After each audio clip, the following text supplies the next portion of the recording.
The following program is being brought to you on the Voice America Business Channel. For more information about our network and to check out additional show hosts and topics of interest, please visit voiceamericabusiness.com. The Voice America Talk Radio Network is the worldwide leader in live Internet talk radio. Visit voiceamerica.com. The views and ideas expressed on the following program are strictly those of the hosts or guests and do not necessarily reflect the views and ideas held by the Voice America Talk Radio Network, its staff, and management.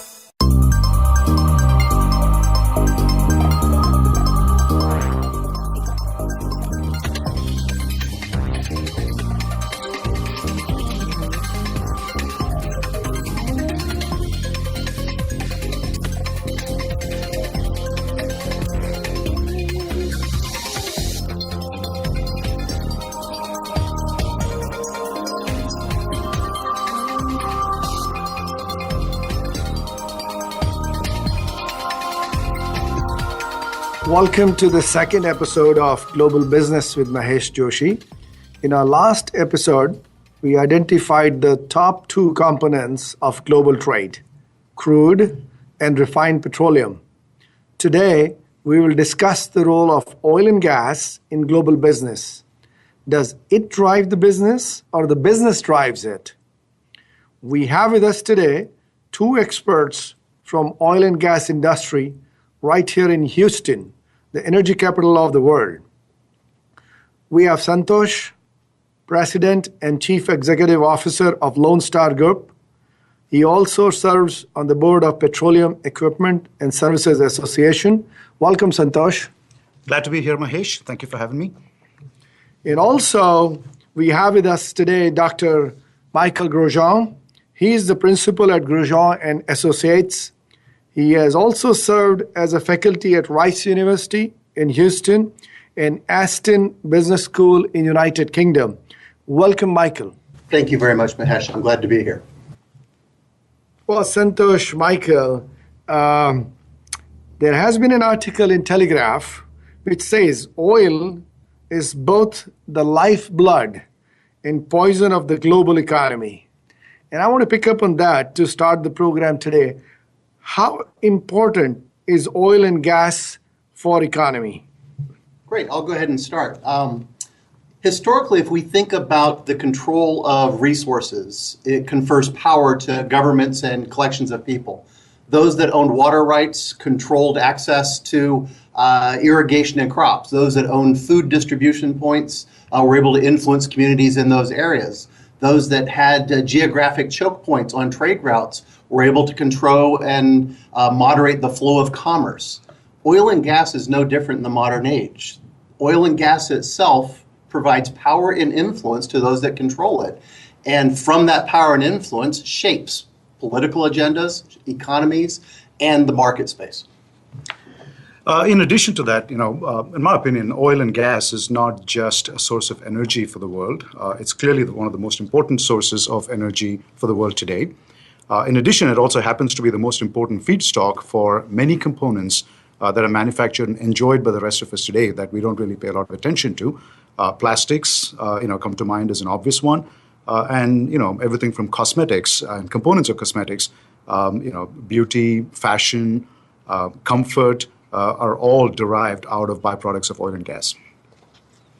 The pervasive nature of what we use oil and gas for kind of boils down to a couple big things. One of which is it provides us a standard of living that we enjoy and that nations that don't possess would like to enjoy. So it has the potential to influence change in those regions. And perhaps as importantly, it influences our ability to protect our military, the capacity to defend borders or to enforce our policies in an international setting through the use of the force of arms. It is not just a predecessor to conflict. It is actually quite necessary for us to be able to defend ourselves and to ensure that our national interest is projected appropriately to the world stage. So if you put the two together, Mahesh, in addition to, let's assume for a minute, given the greening of the world, that our reliance on oil and gas for energy purposes is going to continue to shrink. And I think it should as a percentage of GDPs of the various countries. Having said that, though, there aren't any known alternative forms of energy that can fully replace, and projections are through the year 2035, oil and gas will still be the source for over 50% of the world's energy needs. Plus, with the growth in the base population, going to 8.5 billion over the next, 10 to 15 years, from the 7.4 or something it is today, and a majority of that population demanding Western-style living standards. I think both the need for energy and the need for feedstock that's driven by crude is only going to go up. So from a demand perspective, I don't think the demand for oil and gas is coming down anytime soon. And coupled with that, the growth of infrastructure in the countries that are actually seeing the greatest growth, China, Asia, India, that it's coupled with a need and demand for electricity and power generation for both domestic and business sources. With that requirement, it places even more onus on being able to have access to the reserves that then generate that power requirement for those countries. And if you think about the big play right now, particularly in a country-by-country study, is the amount of reserves that they can access and control.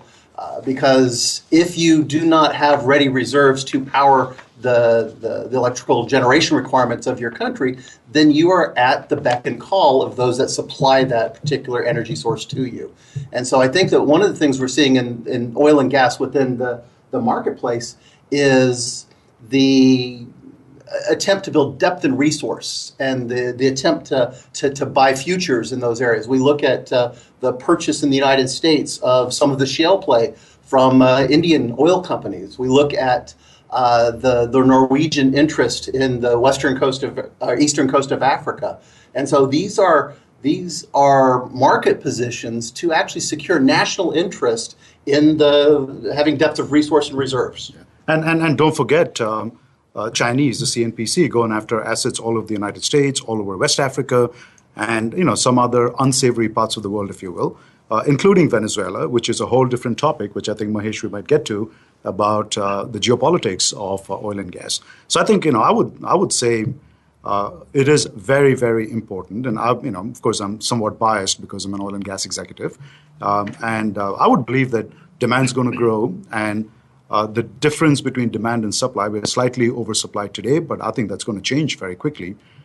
Quickly is relative. 18 to 24 months, we'll be back in a supply shortage. Yeah, I absolutely concur. It is important, and it's not going away anytime soon. And those countries that can maintain a steady supply of reserves in oil and gas are going to be able to maintain independence of action and foreign policy.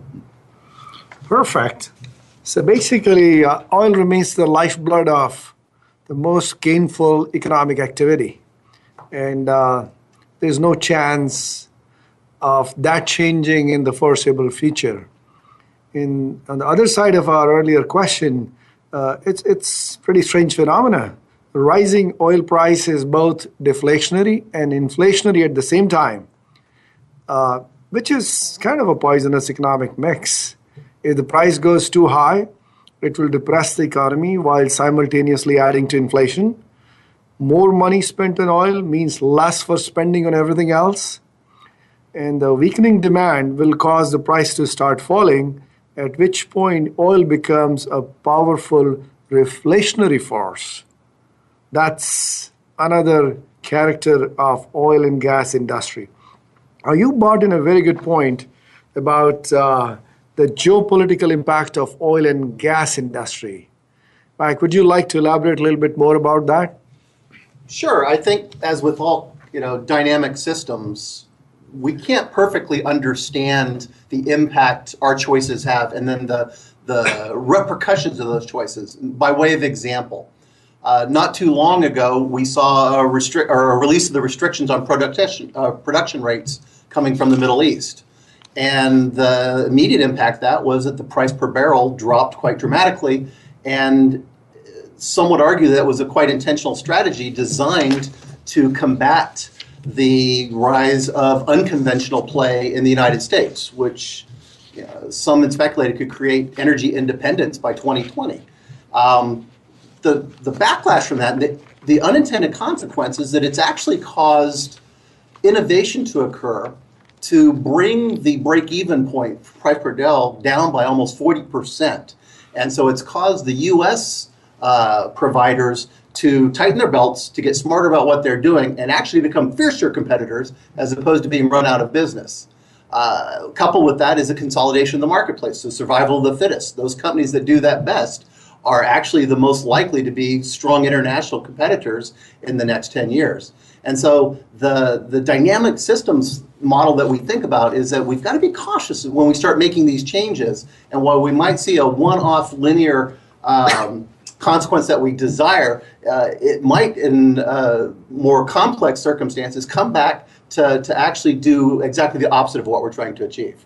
Yeah, and to add to that, Mike, American innovation has always been on the forefront. I think Americans recognize there's waste in just about any system, and particularly underutilized or economies that are more maverick in nature. Let's talk the Permian Basin, for instance, or the Bakken shale play.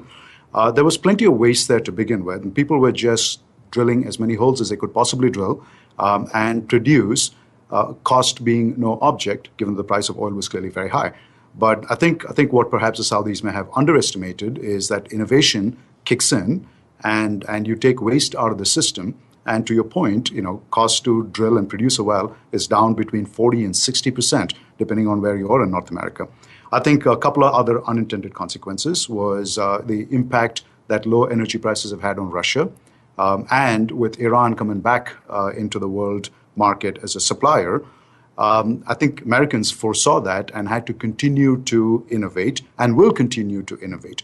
Now, that doesn't mean that value won't flow. I think some of the deeper offshore Brazil is a whole different story in itself, will likely suffer, whereas I think quicker, nimbler, quick return projects will likely get funded when prices of oil are pretty low. Yeah, and this is such a rich topic. We probably can go 5 or 6 more hours on it. I want to make 2 more points. The first of which is that for any type of one-upsmanship, and this is brinksmanship politics, particularly with the setting of production rates. The firms in the United States and the firms in the rising areas that are using unconventional play are very often just driven by profit and loss. They're going to make it or they're not going to make it. But countries that use national reserves as a bargaining chip like this typically have social ventures that are attached to that. And so they actually have less capacity to tolerate a steep drop in price per barrel over the long run. I think that we're seeing, particularly within the Middle East, the Saudis' coffers are running quite dry right now as they've been able to kind of fund this overproduction. And then with the release of sanctions on Iran, it threw a wild card into the whole mix, which is creating not a market issue, but it's creating a political issue. And I think that as we tie all this together, it's the use of oil and gas is one tool of many in the diplomatic and economic toolkits, but that ultimately we have to be quite smart about how we apply that, particularly if in fact we're trying to fund things other than just the profitability of our corporation. So we'll be going for a short break. We are here with Michael and Santosh, and we are on Global Business with Mahesh Joshi, discussing about role of oil and gas in global business right here in Houston.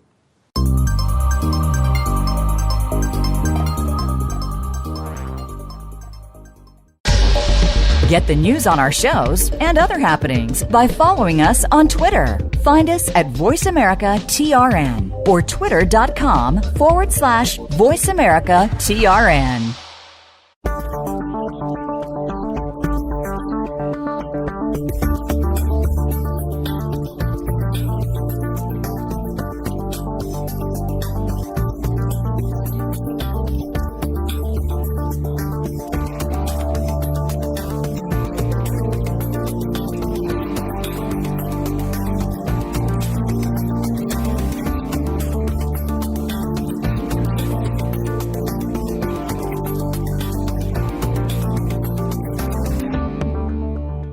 Now you don't have to stay linked to your desktop or laptop. Take Voice America on the go and listen anywhere. Get our mobile app for iPhone, BlackBerry, or Android at the Apple iTunes App Store, BlackBerry App World, or Android Market.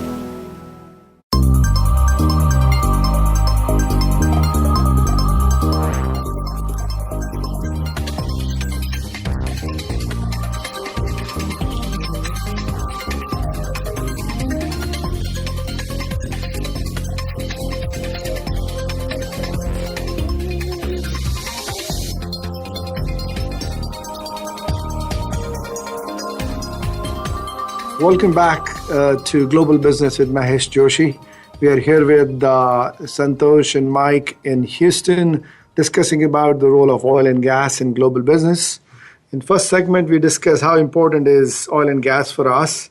And we did realize that if you don't have oil, probably you can't run the modern economy. You can't move or operate a modern military. And the modern civilization could collapse in a matter of months if the oil stopped flowing. Looks like oil is now almost as important to the developed world as is agriculture. And it has truly become a condition for the continued existence of most of the humanity today. So before we move on to the next question for discussion, let me share something with you. In the year 1903, that's the year which marked the beginning of the success story of the diesel marine propulsion engine. And oil is directly responsible for about 2.5% of world GDP. And if you include oil and gas drilling sector, E&P, it makes anywhere between 4 to 5% additional percentage of global economy. Now let's look at it. How does oil and gas impact the global business or trade? Does the global business drive oil and gas, or it is other way around? So I want to, as we move into that question, I want to finish the thought on the geopolitical because that impacts the marketplace. So if you look about what just happened in Nigeria with rebel forces attacking pipelines, it actually is controlling the way the government is doing its business and impacts its market conditions, its ability to export. If you look at what Russia did with the pipeline into Europe and the manner in which it controlled and restricted that flow, it changed or attempted to influence the decision-making within the European Union. And so that has knock-on and direct impacts on the marketplace. So if I were to think about the question of oil and gas impacting the market or the market impacting oil and gas, I would say it's a dynamic relationship. I would say with the ebbs and flows of the prices, the technologies used to extract the raw material, and then the production of that material into more refined commodities and or high-end items, it has this uneasy relationship. And so if we think about what a significant amount of the oil producers are doing now is they're diversifying. They're looking at how do we, it costs about the same amount of money to punch a hole in the ground and take the same amount of oil out in Saudi Arabia as it did in 1970. But the commodity or the sales point, downstream is highly variable. So if you look at what they're doing right now is they're building the petrochemical side of it. They're building more durable value into the product lines from that. So less the energy side, but more to what Santosh was talking about earlier, those durable goods that are necessary to the marketplace itself. And it's a quite deliberate commercial strategy when you think about how do I minimize the cost of my feedstock and maximize the value of the product lines that come from it. So that leads Mike into, depending on where you are in the world, whether you are a producing nation or a consuming nation, the way you would look at that answer would be different. In one case, if you're the producer, that is your economy. Whereas if you're a consumer, you really want to get it at the lowest possible price you can. So if you think about Western economies that are generally stable at 1.5%, 2% GDP growth, versus consuming new economies, China, India, that don't have the natural resources themselves, that have to rely on imports, you would think of the question very differently. It also matters the political system in the country, right? If you are Saudi Arabia and highly reliant on the sale of oil to manage your country's expenses. Venezuela would be another great example. Then you're thinking of your entire world as oil and gas, and nothing else matters. Now, the Saudis, to Mike's point, have recently come to the conclusion that they need to really diversify out of the oil and gas space. And it's interesting that they're looking at taking the world's largest company public, right? Saudi Aramco. To get investors into Saudi Aramco is an intentional strategy away from being one that's driven by oil and gas to one where oil and gas only happens to be a smaller portion of their economy. Venezuela, a state that's on brink of failure, also needs to do that. So there's really this curse of having, being reliant on one naturally available source for the economy. And to diversify is just a maturity or a maturing of how the oil and gas space works. And we're talking about countries that have relatively stable infrastructure, perhaps not politically, but certainly in the means of getting goods to market and getting them to transport ships and to move them through ports. What I'm really intrigued with right now is the creation of global business, particularly in countries that have had precious little natural resource to date. But with the shift and change in unconventional play, Mozambique, Tanzania, the eastern coast of Africa, who has actually relatively poor infrastructure when compared to their, to the western coast of Africa, which came off the boom of oil, yep. And to European countries to the north. They have got the capacity now of building a marketplace and building a global business out of there. We are seeing an influx of countries going in to lay in road networks, water purification plants, energy infrastructure.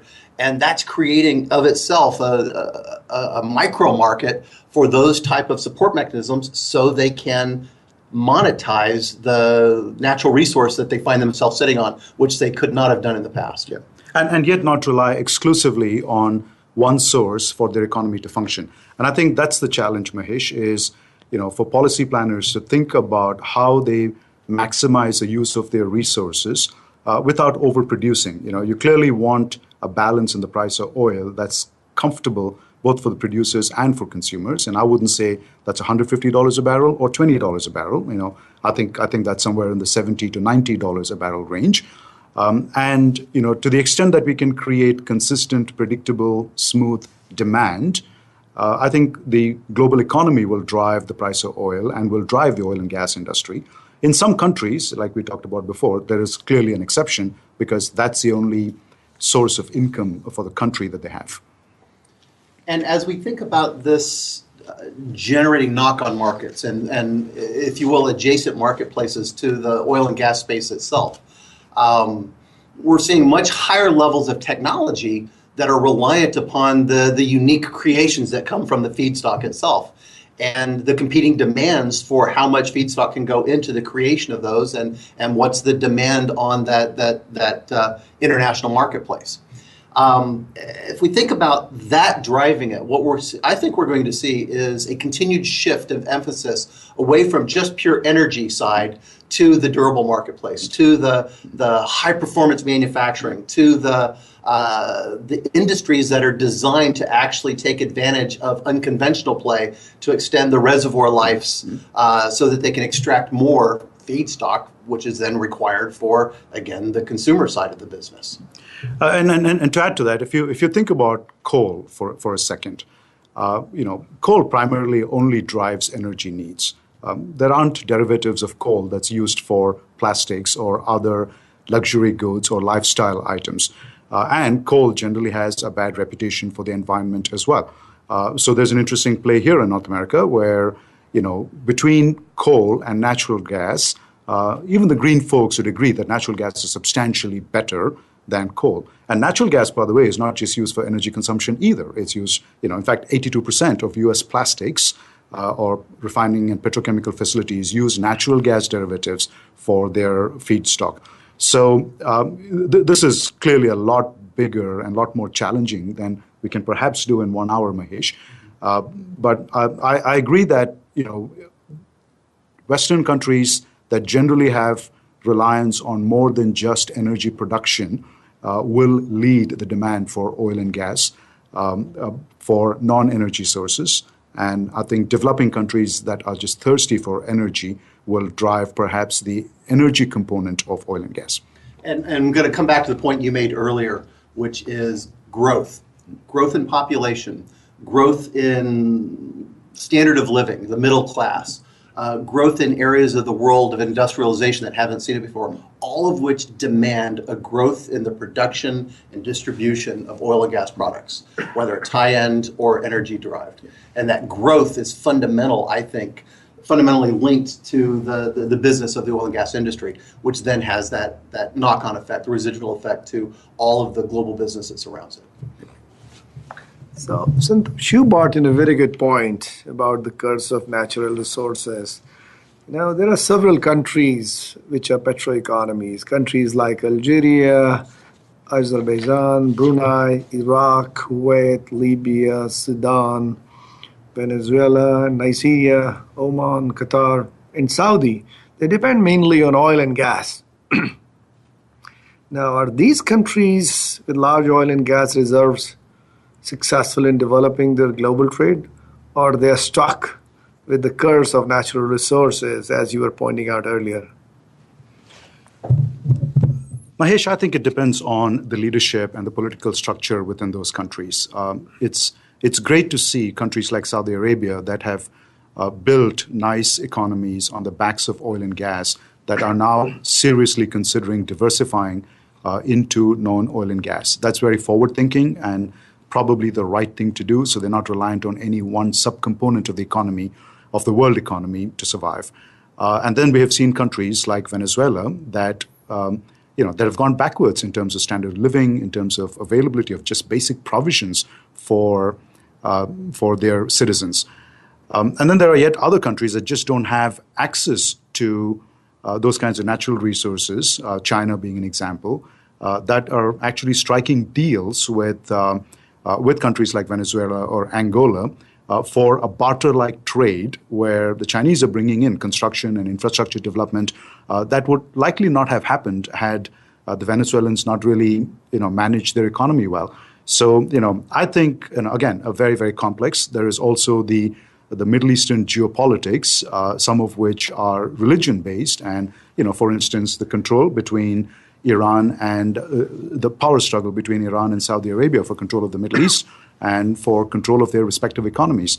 All of that highly influence how, countries take advantage of their natural resources or not.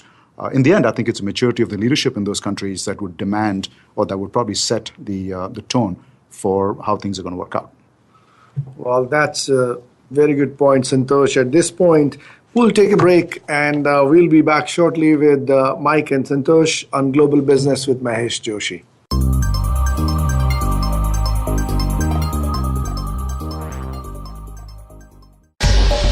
Get the news on our shows and other happenings by following us on Twitter. Find us at VoiceAmericaTRN or twitter.com/VoiceAmericaTRN.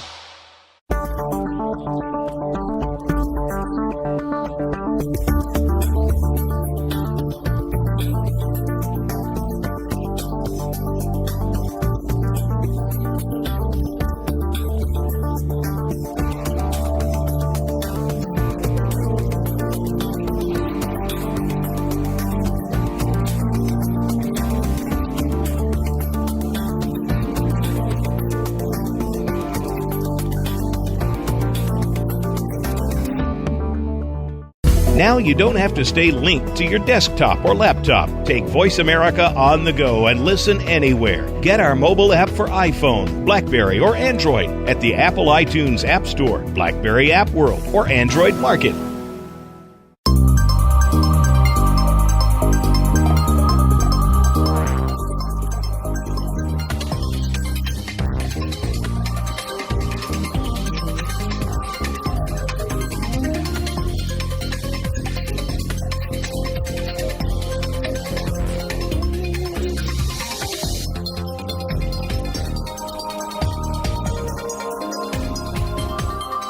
So welcome back. You are listening to Global Business with Mahesh Joshi. We are in Houston today with Mike and Santosh discussing about the role of oil and gas industry in global business. Just before we took the break, we were talking about the countries which largely depend on oil and gas. Is it a curse of natural resources for them or not? And Santosh, you brought in very good points about Saudi and Venezuela. I just want to add, again, from a research from the Center of Global Energy Studies, that Saudi Arabia needs, at the current level of production, to sustain government expenditure, at least a price of $86 per barrel. That's not their production cost. This is the price they need. And it used to be almost $64 just 4 years ago. That probably has some impact of what you said, the geopolitical happenings in the area. Could be the spending went up substantially following the Arab Spring. And you did mention about Saudi Aramco going public. That's the world's largest exporter of crude oil. Not only they own both the world's largest onshore and offshore oil fields, but they are also the world's most valuable company. And you also mentioned about Venezuela. Venezuela has the largest share of global oil reserves in the world, which is almost 17.5% of 2014. Mike, you wanted to make some comments on it. Great, thanks. Yeah, I want to follow up on Santosh's point by thinking historically, there's always been this interesting tension between the countries that produce oil specifically and the countries that use oil specifically. And there was this deficit of flow from where it was sourced to where it was used. And it's probably the past 10 years that we're starting to see that flip quite dramatically. If we think about how historically these were developed, it was a country with access to its own natural resource, but no ability truly to get them out of the ground and to put them into the marketplace. And so private enterprise came in very often in the form of international companies that in some cases were quite exploitative. They left very little profit inside the country that the oil was taken out of. Of course, people are smart and they learn from past experience. And so what we're seeing now is the rise of the national oil company. Aramco has been around for a long, long time, and it's perhaps the gold standard of national oil companies, of what we'd expect it to look like. But other national oil companies very often were quite inefficient. They were driven by political agenda as much as financial objective. They were not effective mechanisms for capitalizing or monetizing the precious natural resource for that country. We're starting to see that shift. I think we're seeing a swap where these companies that are representing national interest are being held to higher and higher levels of accountability, of efficiency and capability, and as stewards of those natural resources for that country. And I don't think that's going to end anytime soon. I think what we're going to see is a transfer of dynamic of power in the oil business to those type of entities, whereas countries that possess the natural resources, they're no longer cursed with it. They're going to start capitalizing on it. Venezuela's curse right now is not so much about the oil, but that they're so closely tied to oil that they couldn't sustain the drop in the price per barrel. Most of their economy, of course, is driven by that price per barrel. And so it's going to force them to look at diversification. Yeah, I agree. And I think with experience and with maturity, like in the case of Saudi Arabia, oil companies that are generally the source of national income, and I would include Petrobras, I would include PDVSA, I'd include Pemex, I'd include these large companies that have bright engineers and good leadership that in the past were meddled with by politicians for either good social agenda, because they believe that that's the right way to do it, or for just corrupt personal interests, are beginning to get exposed. I think in a digital, data-driven world where you can find out just about anything about anybody online, corruption is going to slowly disappear. I think it's just the transparency that the new digital world has created will, maybe I'm an optimist here, but will make these companies more efficient and run without the political interference that they've seen in the past. On top of that, they all recognize that relying on just one source, and Mike, to your point, given your military background, of power is not a good thing anyway. It perhaps was in the past, but you can't just have one source of power. You need to diversify, and diversifying into adjacent or counter-cyclical industries probably makes the most sense. I can see Venezuela going back to the days when tourism and other forms of industry were as important as oil. But I think Venezuela just got addicted to oil, and they need to regroup. We also see that with partnerships with call it foreign, international, non-national oil companies, that can only get better. There's a slightly different dynamic. We also see where in countries the reliance on domestic production is pretty low, or the percentage of domestic consumption is 3 or 4-fold that of domestic production. There's a natural diversification that those companies have to run efficiently anyway. And a point that was raised earlier about small independents in the U.S., they're highly profit motivated. Their returns period are 3 to 4 to 5 years, not the call it central planned, longer horizon investments that politically or socially motivated national oil companies generally used to rely on. All it forces is efficiency and better use of energy and more efficient production of energy, which I think in the end, will turn out to be good for the economy and for the world anyway.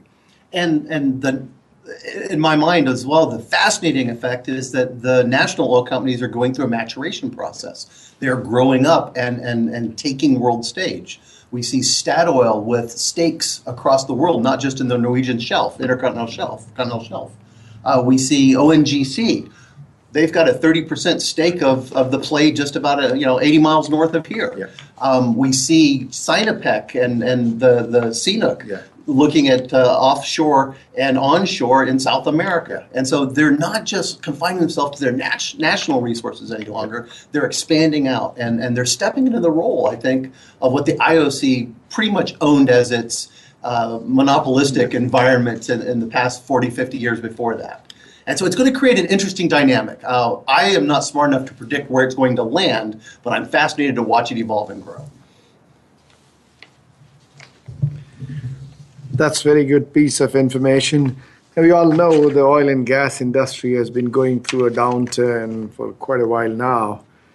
And, when Thomas Edison invented the first electric light bulb, it caused a major recession in the oil industry in 1878. Now, how do you see the industry coming out of the current downturn, especially since the reason for this downturn in the industry is not an economic meltdown? I'll make an attempt at answering that first, Mike. I think it depends on where you are in the world. It's hurt the U.S. producers and U.S. first and second tier manufacturers and suppliers into the oil and gas space.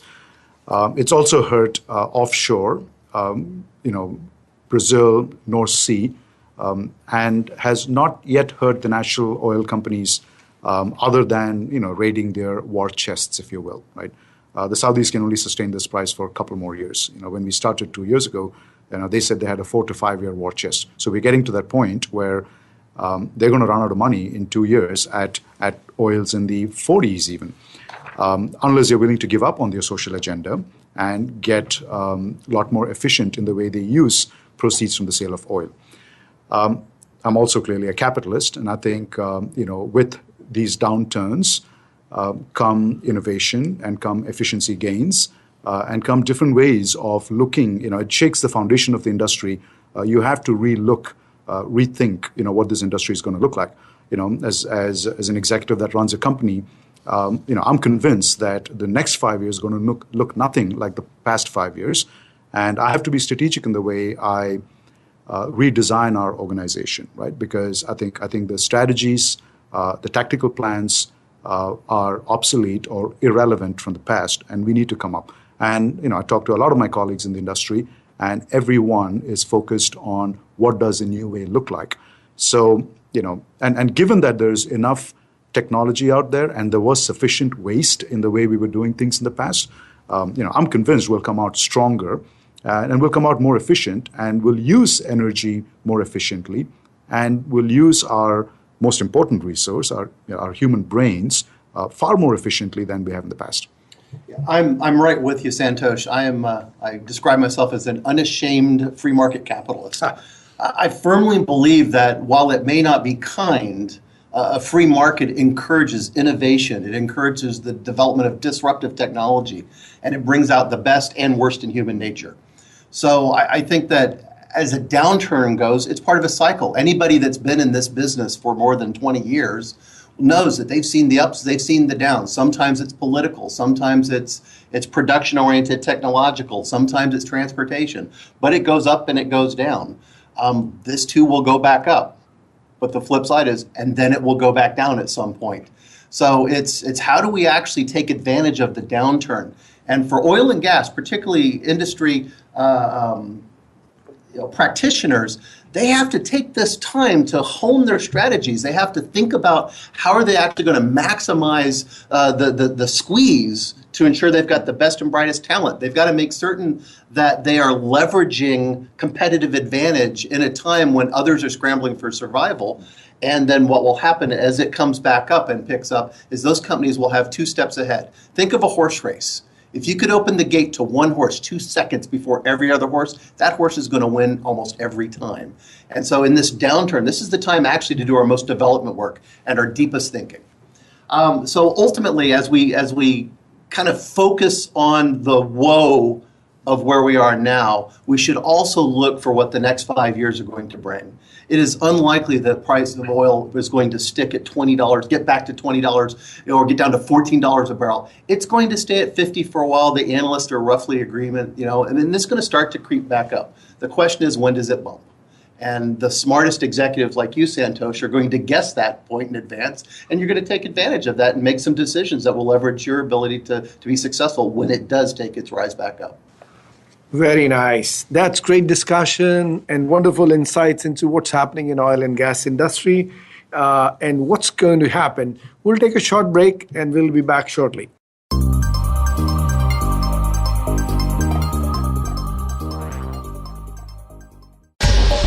Get the news on our shows and other happenings by following us on Twitter. Find us at VoiceAmericaTRN or twitter.com/VoiceAmericaTRN.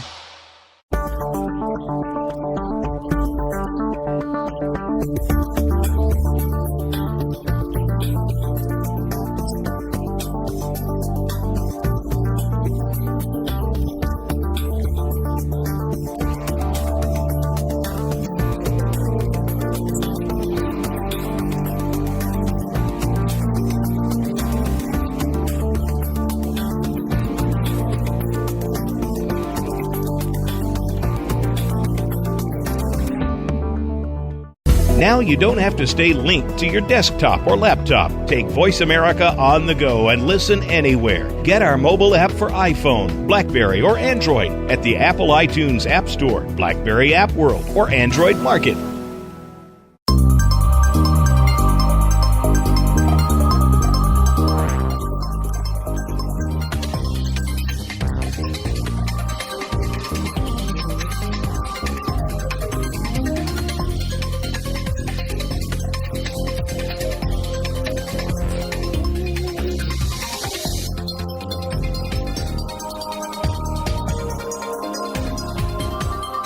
Welcome back to Global Business with Mahesh Joshi. We are discussing impact of oil and gas industry and global business with Santosh and Mike. It's been very interesting discussion. A lot of good fundamental facts and theories and practices were discussed, and we are getting into the very exciting last phase of this discussion. And in this section, we are going to look at how do we see the role of oil and gas in global business in future? Will it have increasing impact or it will have less impact on the global business? Maybe I'll set the basis.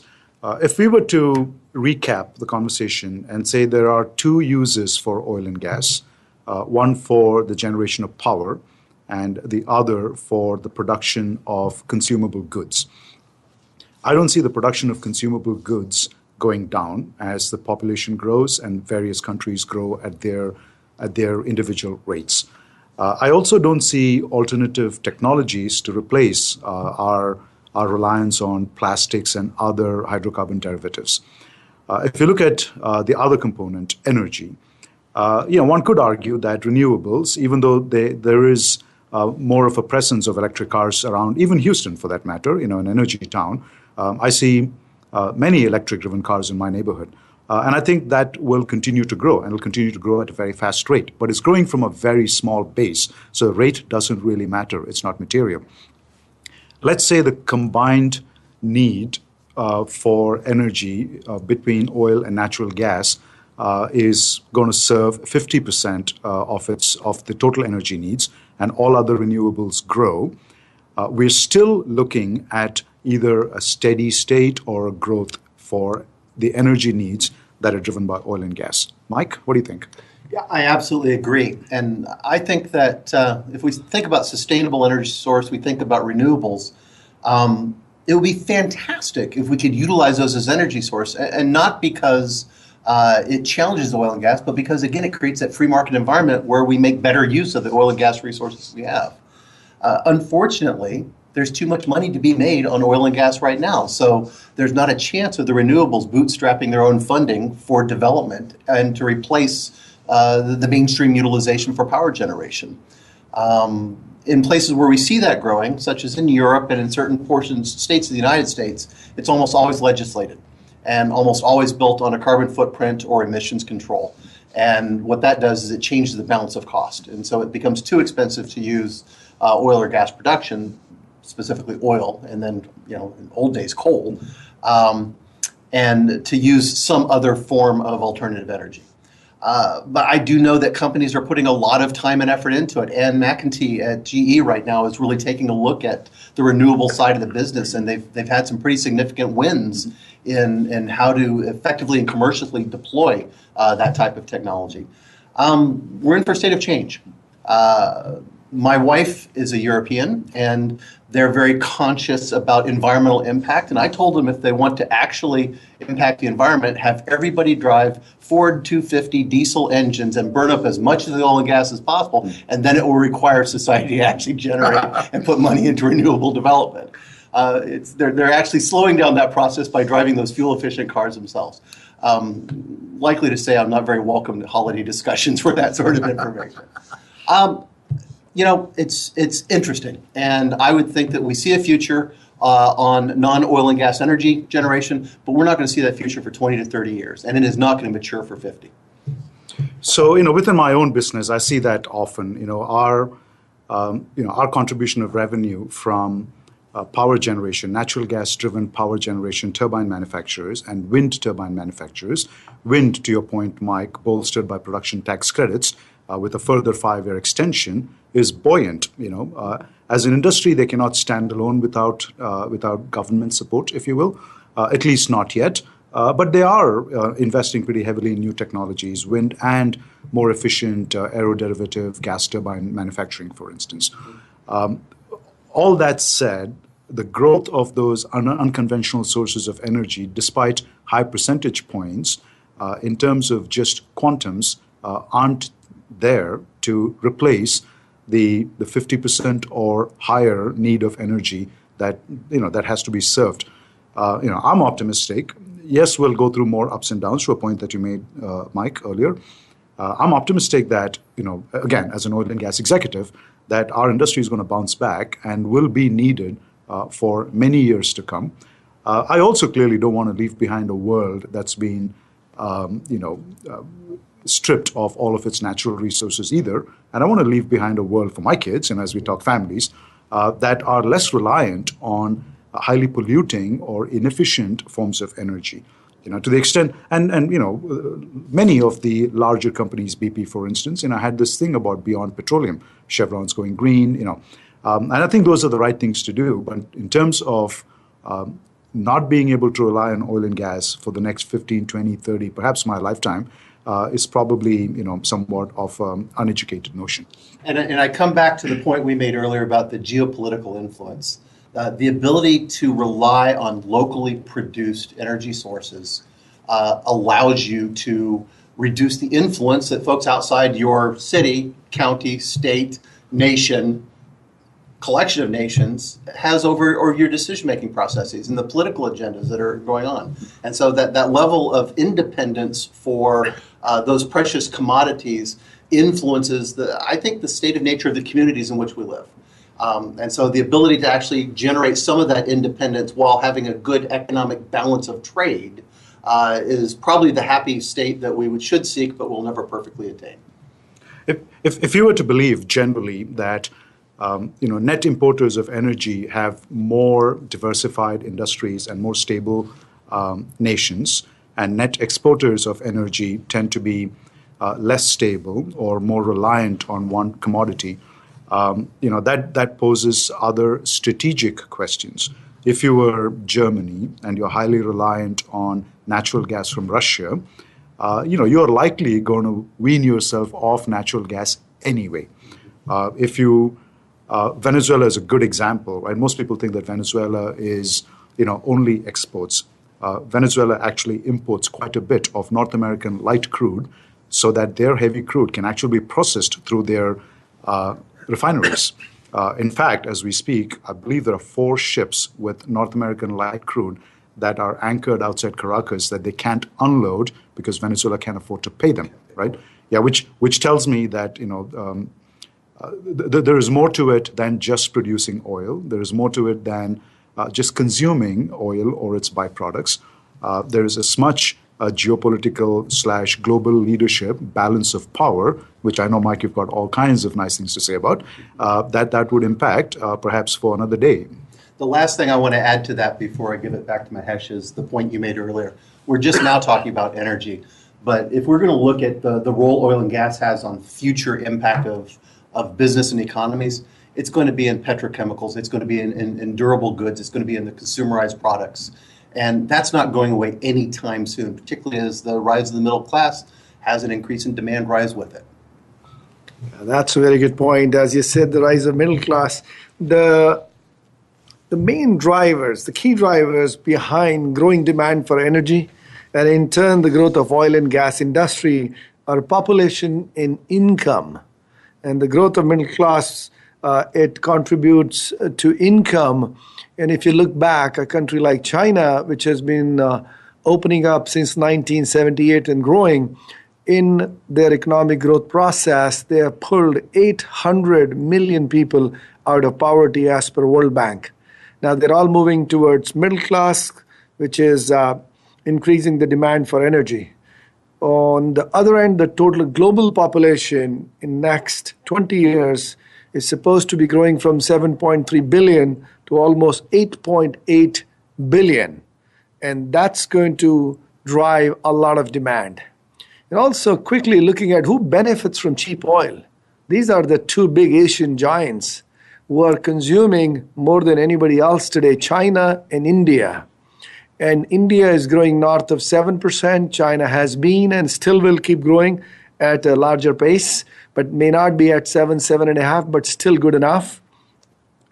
The demand probably will keep growing along with their increase in standard of living and improvement in economy. The strange fact about India and China, they import a lot of crude oil. Both are net importer. China imports more than 80% of its crude, but both are net exporter of refined products. So they are processing crude. The demand is going to keep going up. And thank you, Mike. Thank you, Santosh. Really appreciate you joining us today. It's been a very exciting discussion. A lot of facts, a lot of figures, and a lot of good insights into oil and gas industries. Let me share some more with you.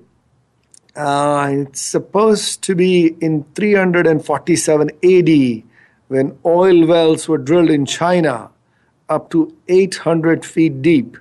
And this was done using bits attached to bamboo poles. And the length of pipelines in the planet today, transporting oil and gas, is humongous. It is almost 3.5 million kilometers.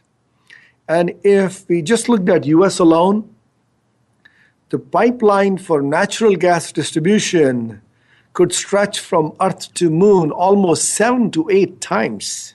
That's the magnitude of supporting infrastructure for oil and gas industry. And also, if you're not using a pipeline, 40% of all seaborne cargo is oil.